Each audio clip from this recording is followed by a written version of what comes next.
రాష్ట్రానికి వచ్చే నీళ్ళను కూడా కాపాడుకోలేని దద్దమ్మ ప్రభుత్వం. రాష్ట్రానికి వచ్చే నీళ్ళన్నీ వేరే రాష్ట్రాలకు ఇచ్చేసింది ఎవరు? ఫస్ట్ దానికి సమాధానం చెప్పండి మీరు. చంద్రబాబు కుట్రతోనే పాలమూరు ప్రాజెక్ట్ డిపిఆర్ వెనక్కి. నిన్న 15 నిమిషాల సభలో దాదాపుగా ఈసారు 15 సార్లు చంద్రబాబు నాయుడు పేరు తీశాడండి. 15 సార్లు చంద్రబాబు చంద్రబాబు చంద్రబాబు చంద్రబాబు చంద్రబాబు చంద్రబాబు 15 సార్లు అన్నాడు చంద్రబాబు నాయుడు. నేను రేవంత్ రెడ్డి పేరు ఒక్కసారి కూడా తీయలేదు పాపం. స్థాయి కాదనుకున్నాడో మరి భయపడ్డాడో మనకు తెలియదు. కానీ రేవంత్ రెడ్డి పేరు అయితే ఒక్కసారి కూడా ఎత్తని మాజీ ముఖ్యమంత్రి గారు చంద్రబాబు నాయుడు పేరు 15 సార్లు తీశారు. ఎందుకు తీశారు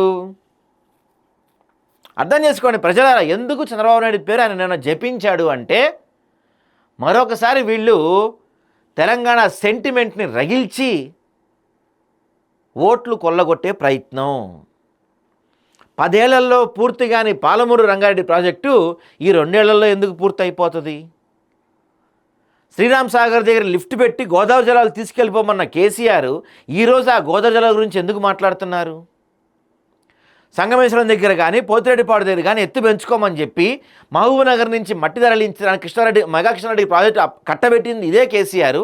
ఆ రోజు మాట్లాడిన ఇదే కేసీఆర్ ఈరోజు ఎందుకు మాట్లాడుతున్నాడు? చంద్రబాబుని పదే పదే ఎందుకు టార్గెట్ చేస్తున్నాడు?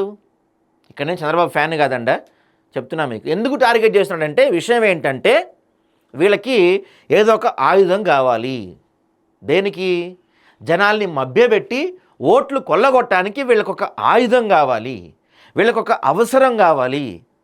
దానికోసం మరోసారి ఈ 2 రాష్ట్రాల మధ్య నీళ్ల పంచాయతీని ఎత్తుకొని జనాల మధ్య తెలంగాణ ఫీలింగ్ని రెచ్చగొట్టి మరోసారి లాభపడాలనేది వీళ్ళ ఆలోచన అదే. పాపం నిన్న ఈ స్టేజ్ మీద కుర్చీ లేదంటే కలిగిండి నా కాసేపు హరీష్ రావు ఆయన పక్కన కూర్చోబెట్టారు, కూర్చోబెడడానికి ప్రయత్నం చేశారు. ఈయన అలిగి ఎట్లా కొట్ట ఇంకా అంతా ఇరుక్కొని కూర్చున్నారు.